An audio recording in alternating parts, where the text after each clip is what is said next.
Good morning, Lily, and good morning, everybody. Well, as you can see, have a look. Doing a video about interpreting your snake's behaviour. This behaviour is extremely clear to me, of course, and Lily, as always, wants to come out now at 6:30 in the morning. Rather chilly at this time of the morning, but of course Lily doesn't care.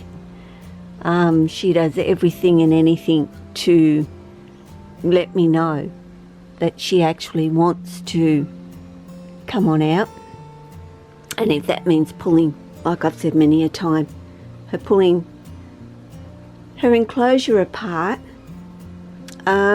she will do it. And I've been up since 5 o'clock, sitting here watching her tell me she wants to come out, but you know, she doesn't always get what she wants. It's not going to happen like that.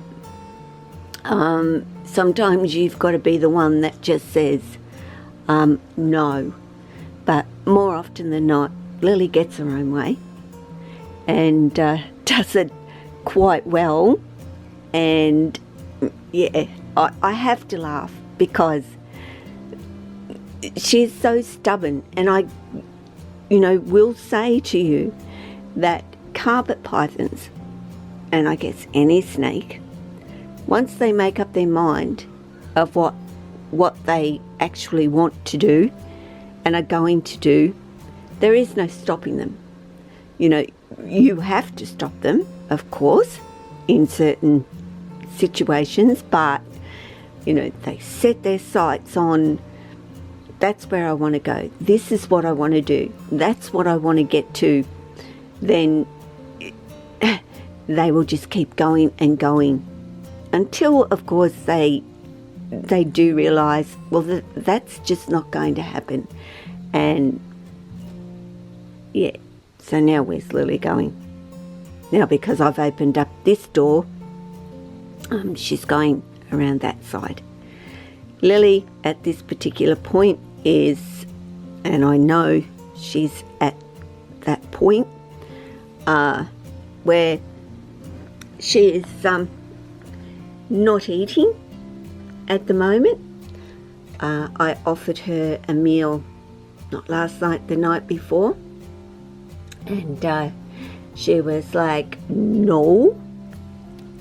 Right, she got that tail out. Can I hook this back up? Excuse me while I hook this hammock back up for her before she decides to get back up there. What are you doing? Hey? Are you coming out? I always end up,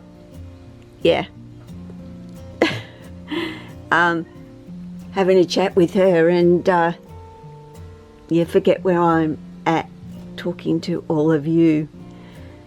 But yeah, Lily is so stubborn, more I think than my other snakes actually are. I'm not going to open up that other door for her. She can make her way back up here to me because I can be as stubborn as what she is.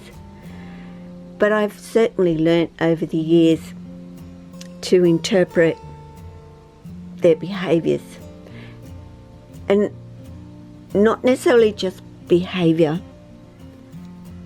but what it is that they actually do want. And like I was saying, I fed Lily a couple of nights ago and offered her a mouse, did I not?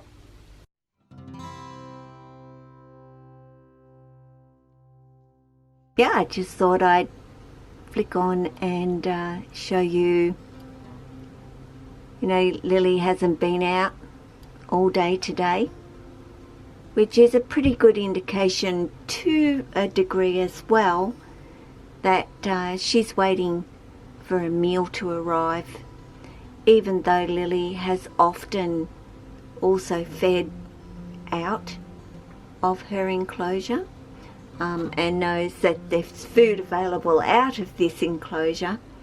You know, she had a big day out yesterday, and I mean a big day as in, you know, out from 6 o'clock in the morning, and I did not put her home until 10 o'clock last night. So that's you're just going to go butt first. Well, that you can manage quite well, sweetie. That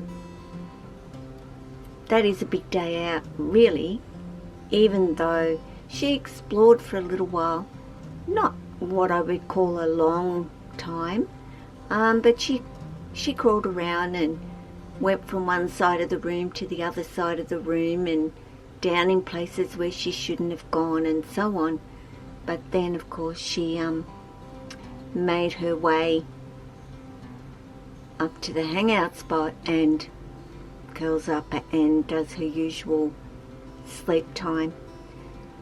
And I got a message from somebody today, and they said about, you know, they still, even though they're well aware of everything with their snakes and so forth, their snakes might do something and they still jump, you know, like as if, you know, even if something drops on the floor, makes a noise, jumps, because they're a little bit that way.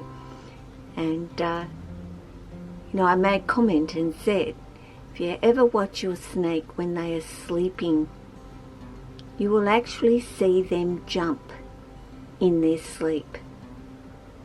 And I wonder, you know, are they dreaming about falling out of a tree like we jump when we're falling off a building or something?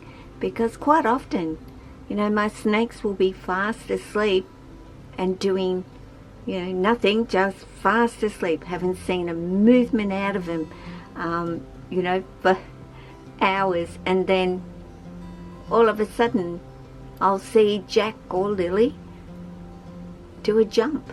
And I think, what were you dreaming about? So I do believe that snakes dream too in their sleep. Just that in itself. So, okay, it's going to take you a little while to swallow that one backwards, isn't it? Hey? Because you kind of, yeah, Mum will hand it to you with it facing the right way. Well, I was trying to, but I was holding the camera at the same time, Lily. I'm sorry. And you know, Mum, you know, I have difficulty concentrating on more than a couple of things these days. But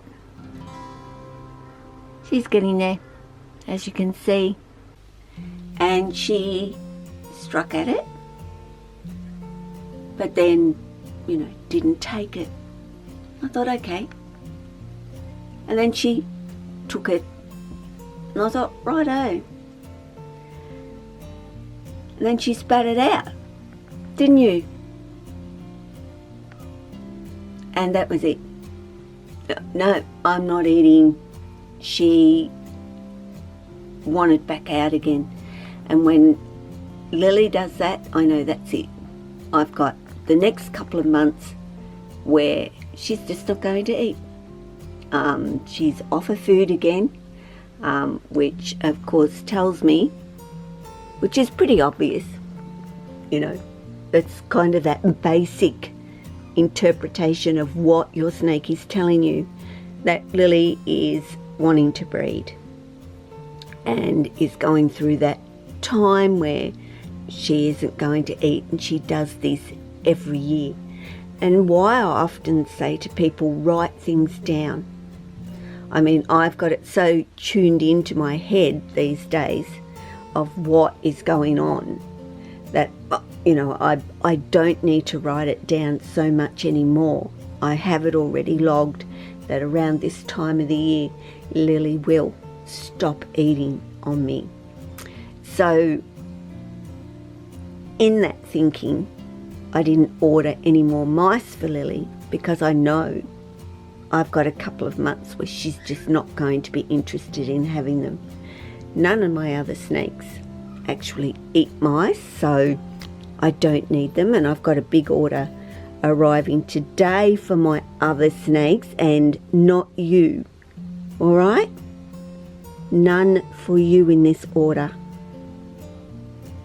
And I was just telling a friend of mine, I don't know if Lily realises that this is actually her home and where she is supposed to be, or not, because honestly she spends every day out here up in the hangout spot doing her thing, which is sleeping most of the day. But if you observe and watch your snakes often, and you do spend time with them, you will get to see so many things that you just won't if you don't do it, and get to know them so well. My trust with Lily is, that 110%. Like, I just know her so well at this particular point in her life, and that she can be sneaky and go down things where I do not want her going down. You can just come out this way for a second and say hello. I know that's my hand.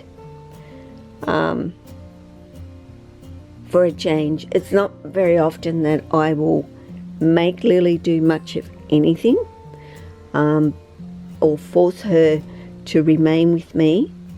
Some of the other snakes, I'm a little bit more stubborn in that particular way, especially the littler ones. Lily, of course, I don't need to be like that so much. She kind of does know the rules. That doesn't mean she doesn't try to break them. My others are still kind of learning that they're not allowed to break the rules at this particular point. If Lily were to go anywhere or get under things or on top of things, I hear her. I know exactly where she is, whereas your smaller snakes are very quiet about what they're doing. And you'd be hard pressed to actually find them if they got in under whatever, especially if you weren't watching exactly where they went. So, I don't want to make this a massively long video, but, interpreting what your snake is saying to you is so vital between you and your snake. To have a good, trusting relationship with each other, where you will get to a point where you will have that 100, and I can say 110% trust in their behaviour, that you know and they know, because they've spent so much time with you that they've been able to build that trust with you as well. They would never harm you, wouldn't even consider harming you, even if you make a mistake, which we can do. But honestly, Lily, I make a boo-boo, she could care less. And I'm not saying that I make mistakes with Lily or anything, but I just know that she would just never, ever turn around and try and bite me in any way, no matter what was going on. And I mean that from the bottom of my heart. And I really want so many people to have that relationship with their snakes. And you may not get it with all of them, but you will get very close to it with all of them. I have complete faith in Maya. I have complete faith in Apani. Archie, Oscar, even at this very young age, are just so chilled and so easygoing. And I do think it does make a difference to get a snake when they're young and start developing that relationship with them very young. And I just think when you have that with a snake, you know the difference to just having a snake, if that makes sense. So think about that when you get a baby. What sort of a relationship do you want to have? Do you want to have that 110%? Is there any such thing as 110%? In my world, there is with Lily. So guys, take the time. Absolutely, you will be rewarded tenfold in developing that much trust with your snakes. I am blessed and grateful every day that Lily gives that to me. I am. I never take it for granted that I have what I have with her. So you all take care of yourself, your family, your friends, your snakes, and all your animals. Ciao.